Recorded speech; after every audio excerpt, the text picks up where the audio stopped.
చాలా గ్యాప్ తర్వాత team India test series బరిలోకి దిగబోతోంది. భారత్ బంగ్లాదేశ్ మధ్య గురువారం నుంచి 2 టెస్ట్ మ్యాచ్ల సిరీస్ ప్రారంభం కానుంది. టీ20 వరల్డ్ కప్ 2024 విజయం తర్వాత శ్రీలంకతో టీ20 వన్డే సిరీస్లో ఆడింది టీమిండియా. టీ20 సిరీస్ను క్లీన్ స్వీప్ చేసి వన్డే సిరీస్లో మాత్రం ఓటమి పాలైంది. జట్టులో రోహిత్ శర్మ, విరాట్ కోహ్లీ లాంటి స్టార్లు ఉన్నా కూడా లంకతో టీమిండియా సిరీస్ కోల్పోయింది.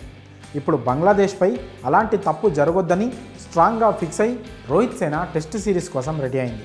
అయితే ఈ టెస్ట్ సిరీస్లో ఓ ఇంట్రెస్టింగ్ ఫైట్ చూసే అవకాశం అభిమానులకు కలగనుంది. అదే Rohit Sharma versus Nahid Rana. Bangladesh fast bowler Rana పేరును భారత క్రికెట్ అభిమానులకు పెద్దగా తెలియకపోవచ్చు. కానీ ఇటీవలే పాకిస్తాన్పై నహీద్ రాణా అద్భుతమైన బౌలింగ్తో పాక్ గడ్డపై బంగ్లాదేశ్ చరిత్ర సృష్టించడంలో కీలక పాత్ర పోషించాడు. గంటకు 145 నుంచి 150 కిలోమీటర్ల వేగంతో బౌలింగ్ వేసే రాణా మంచి బౌలర్గా గుర్తింపు తెచ్చుకున్నాడు. అయితే ఇప్పుడు టీమిండియాతో సిరీస్ అతనికి గట్టి సవాలని చెప్పవచ్చు. భారత్ బంగ్లా మధ్య తొలి టెస్ట్ మ్యాచ్ చెన్నైలోని చిదంబరం స్టేడియంలో జరగనుంది. ఈ పిచ్ స్పిన్కు అనుకూలంగా ఉంటుంది. రోహిత్ శర్మ ఎలాగో స్పిన్ను బాగా ఆడగలడు.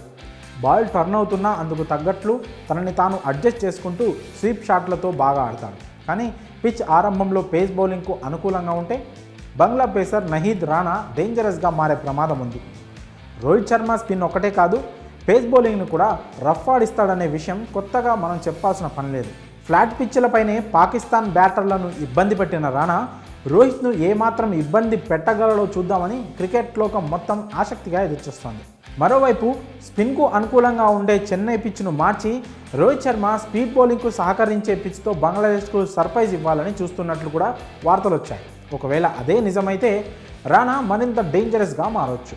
అప్పుడు కూడా రోహిత్ అతన్ని ఎలా ఎదుర్కొంటాడో చూడాలి.